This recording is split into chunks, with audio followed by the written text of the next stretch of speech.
Amin. Berkat Tuhan, Bapak Nuara, Bukain, dan dalam. Nah, ini tadi Utiar masuk, di tiba pakaiannya habis ya. Di habis mungkin dia kesulitan karena kemarin saya antar dia ke stasiun untuk bertemu keluarga yang ada di Tangerang. Di pagi udah masuk, tapi pas lagi sedang proses lagi, habis paket katanya. Jadi saya nggak bisa menolong karena waktu sangat singkat. Ya, jadi ya, mohon maklumi saja dulu. Ya, hari ini kita berbicara tentang bagaimana keselamatan yang benar. Ya. Nah, apa maksudnya keselamatan yang benar di sini? Karena ada yang menganggap dirinya diselamatkan, tapi pada dasarnya itu hanya sebatas perasaan. Ya. Oleh karena itu, mari kita mulai dengan firman Tuhan, Efesus 2 ayat 8 dan 9. Di sini dikatakan, sebab karena kasih karunia kamu diselamatkan oleh iman. Itu bukan hasil usahamu, tetapi pemberian Allah. Itu bukan hasil pekerjaanmu. Jangan ada orang yang memegahkan diri. Nah, dua ini menjadi dasar bagaimana saya dan saudara diselamatkan. Nah, apa maksudnya dari ayat ini, ayat 8 dan 9? Nah, ini yang kadang-kadang kalau kurang jelas bisa salah mengartikan sehingga dihafal-hafal ayat ini yang melotok gitu, ataupun mengatakan betul-betul secara pengetahuan dikuasai.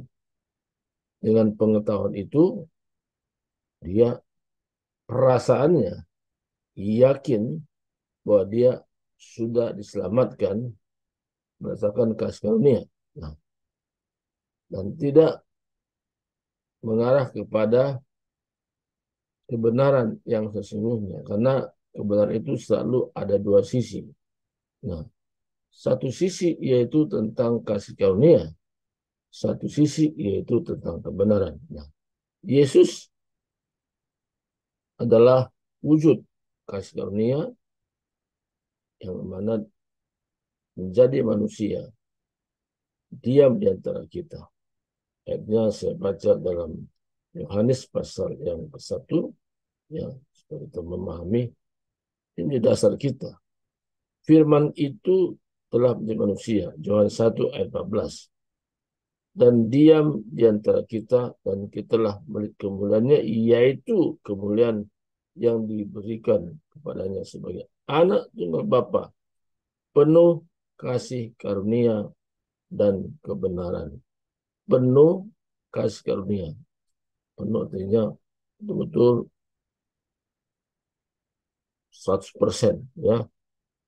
Mana karena Yesus itu menyatakan tentang kasih karunia dan kebenaran. Dua hal ini yang menjadi tolak ukur bagaimana seseorang diselamatkan. Nah, satu sisi Yesus menyatakan dirinya menjadi sama dengan manusia, diam di antara kita di muka bumi ini. Dia datang ke manusia, dia mengerti bahasa manusia, mengerti perasaan manusia, dan memahami kondisi manusia. Tapi sesuai dengan Efesus tadi, sebab karena kamu selamatkan oleh iman atau melalui iman. Dan itu bukan hasil usahamu, itu bukan hasil pekerjaanmu, jangan ada orang memegahkan diri. Nah, jadi saudaraku, ada beberapa tingkat-tingkatan yang kita perlu mengerti. Ada yang menganggap kalau saya sudah menjadi orang Kristen, saya rajin ke gereja, saya pasti selamatkan. Karena di dasarnya ada kerajinan. Yang kedua, yaitu terdaftar dalam sebuah organisasi. Jadi pengakuan sepihak. Ini maksudnya iman yang ibaratkan melompat dalam gelap. Karena dari garis keturunan dan dia sudah menjadi orang Kristen yang percaya. Iman yang kedua yaitu iman sebatas pengetahuan. Karena dia banyak tahu firman, dihafal, dan itu menjadi dasarnya. Dia sudah selamatkan. Dasar yang kedua. Ada yang ketiga, di mana dia datang kepada Tuhan, hanya kebutuhannya hal-hal yang bersifat sementara. Kalau dia sakit, dia tahu Yesus itu memberi mujizat. Dari kesembuhan. Kalau dia dalam kondisi ekonomi yang sangat-sangat perlu perubahan ekonominya, datang kepada Tuhan. Dia tahu Tuhan juga bisa memberkati dia dengan cara Tuhan. Datang kepada Tuhan. Yang menyembah Tuhan, berdoa, dan minta pada Tuhan. Tuhan juga berkati dia. Dia pikir ketika saya datang kepada Tuhan, hanya untuk kebutuhan sesaat, diselamatkan. Karena di Alkitab jelas sekali kita lihat bahwa ada orang kebutuhan sesaat datang kepada Tuhan. Kebutuhan hidup datang kepada Tuhan. Kalau hanya kebutuhan sesaat, Yesus tidak perlu mati. Yesus membuktikan bahwa dia mengadakan banyak mujizat, angin topan bisa teduh, orang buta bisa melihat, orang timpang masih berjalan, bahkan orang mati dibangkitkan. Kalau hanya kebutuhan sesaat saja, Yesus tidak perlu mengalami kematian. Kenapa? Karena untuk melakukan firman Tuhan itu tidak bisa harus sepenuhnya.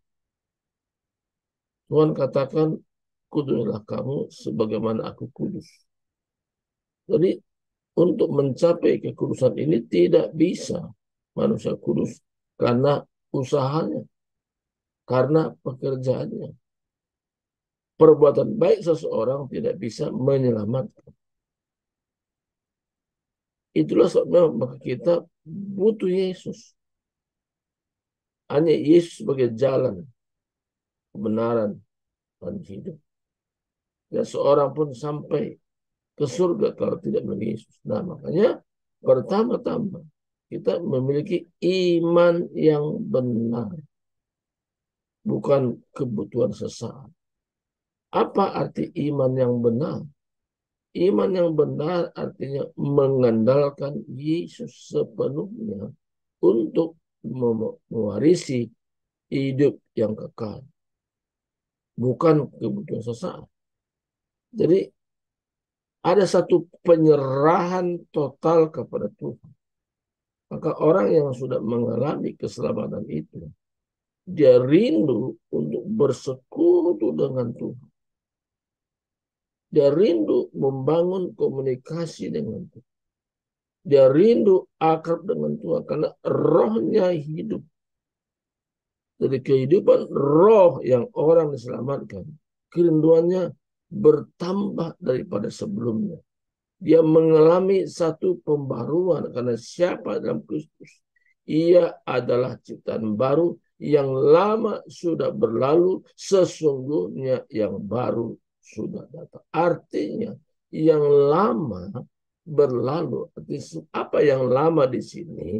Sesuatu tabiat kita yang membuat kita terhalang untuk datang kepada Tuhan.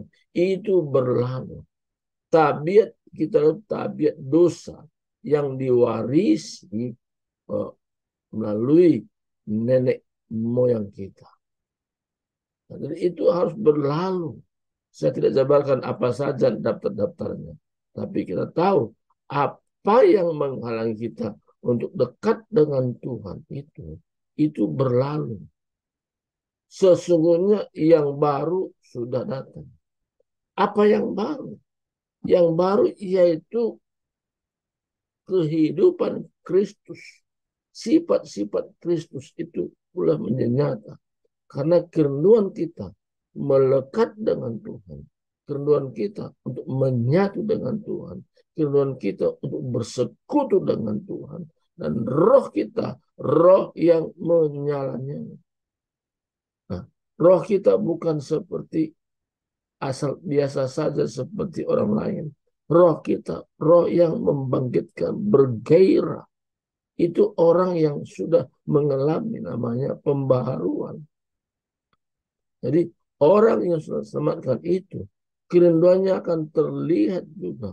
Dia tahu bahwa hanya Yesus saja untuk dia bisa selamatkan.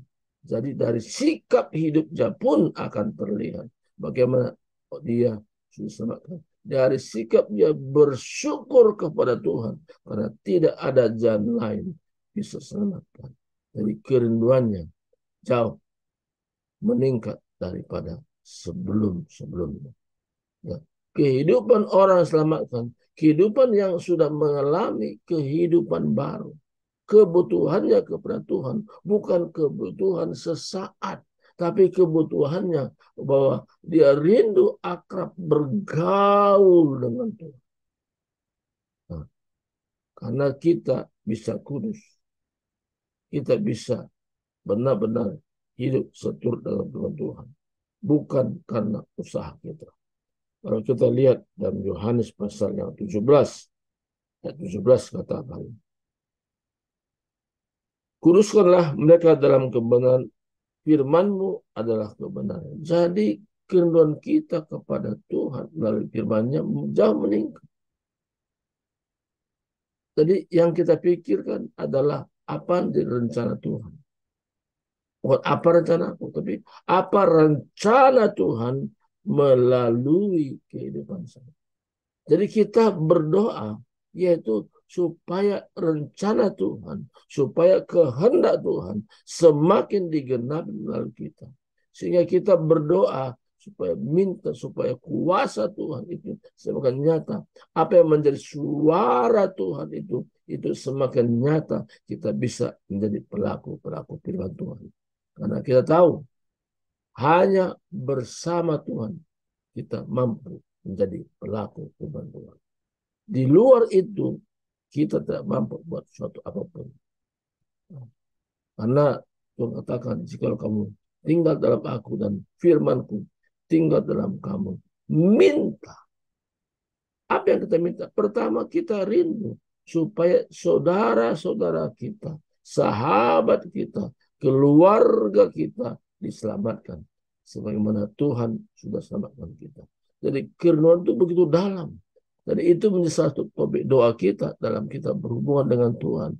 Kita katakan, aku rindu Tuhan, bukan hanya saya diselamatkan, tapi keluargaku, sahabatku, mereka diselamatkan. Jadi kerinduan orang diselamatkan itu akan terlihat dari doanya saja akan terlihat. Bahwa fokus doanya supaya rencana Tuhan semakin nyatakan. Dia rindu untuk mendengarkan suara Tuhan melalui firman-Nya, melalui doa secara pribadi. Kerinduannya akan meningkat. Jadi saudara kasih Tuhan, orang selamatkan itu, dia akan tampil beda hidup di tengah-tengah dunia ini. Fokusnya yaitu supaya kehendak Tuhan semakin dinyatakan melalui dirinya. Karena dia tahu Tuhan sudah memilih dia. Tuhan sudah menetapkan dia. Tuhan rindu dia semakin dipakai Tuhan untuk penjangkauan jiwa-jiwa yang belum diselamatkan. Jadi orang selamatkan itu orang yang rindu kebenaran firman Tuhan menguasai hidupnya. Bukan dia menguasai firman, tapi firman Tuhan menguasai kehidupannya. Dan dia semakin rendah hati. Dia katakan dalam pribadinya, dia atau Yesus makin bertambah, aku makin berkurang. Dia makin besar, aku makin kecil. Jadi sikap hidupnya sangat berbeda dengan sebelumnya. Jadi orang yang selamatkan itu orang yang datang dengan sikap rendah hati kepada Tuhan. Karena dia tahu hanya bersama Tuhan saja dia mampu melakukan hal-hal yang baik. Di luar itu tidak ada kemampuan. Di luar itu tidak kesanggupan. Jadi orang yang sudah selamatkan itu terlihat dari sikapnya, kerinduannya, semangatnya, rohnya menyala. Itu tidak bisa dibohongi. Tapi itu dapat terlihat dari sikapnya sehari-hari. Karena dia tahu dalam dunia ini hidup hanya sementara. Waktu-waktu yang singkat ini dia gunakan supaya rencana Tuhan semakin digenapi dalam hidupnya. Karena hanya bersama Tuhan dia mampu melakukan perkara-perkara yang dahsyat sebagaimana harapan Tuhan. Mengatakan engkau mampu mengerjakan lebih dari apa yang pernah aku lakukan. Apa yang membuat kita mampu? Karena kuasa Tuhan itu ada dalam diri kita. Karena Tuhan katakan, aku akan pergi kepada Bapa, dan aku pergi menyiapkan untuk bagimu. Dan aku datang kembali. Tapi aku tidak tinggalkan kamu sebagai yatim piatu. Aku berikan kepadamu roh penolong. Jadi roh penolong inilah yang membuat kita mampu melakukan hal-hal yang mustahil secara manusia. Tapi kita bisa melakukannya. Sehingga kehidupan kita sangat tampil beda sebelum kita selamatkan. Dan kita mengalami sesudah selamatkan, ada proses pembaruan yang terjadi. Sehingga kehidupan kita begitu bergairah. Kenapa? Karena Roh Kudus bekerja dalam hati kita, memberikan kebaikan bara api yang terus menyala dari hari ke hari. Tuhan berkati, inilah firman Tuhan yang sampaikan hari ini. Sebelumnya kita berdoa. Terima kasih Tuhan, kami sudah mendengarkan firman-Mu. Kami tahu kami selamatkan hanya oleh karena kami menyadari karena kasih karunia-Mu yang 100% itu. Dan kami juga memiliki sikap hati untuk taat kepada firman-Mu.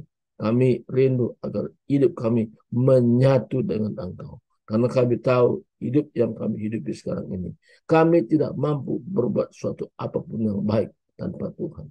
Tapi bersama Tuhan, kami mampu melakukan hal-hal yang baik, besar. Terima kasih Tuhan. Inilah bersyukur kami hari ini. Di dalam nama Kristus, kami sudah berdoa bersyukur. Haleluya. Amin.